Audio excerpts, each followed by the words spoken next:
life, we all need a spiritual force that will urge and guide us to live our purpose.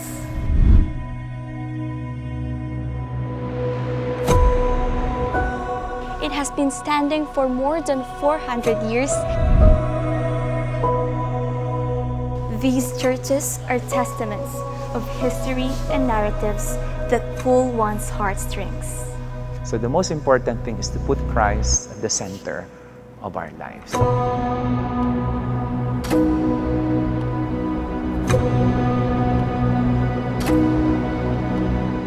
Lumilipas ang panahon pero yung pananampalataya ay lumalalim.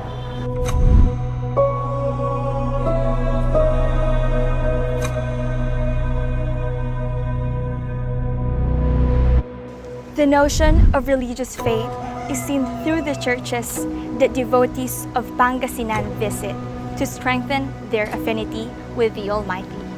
I'm your travel Barbie, Janica. Let's revisit history dito lang sa Ganda Mo, Pangasinan.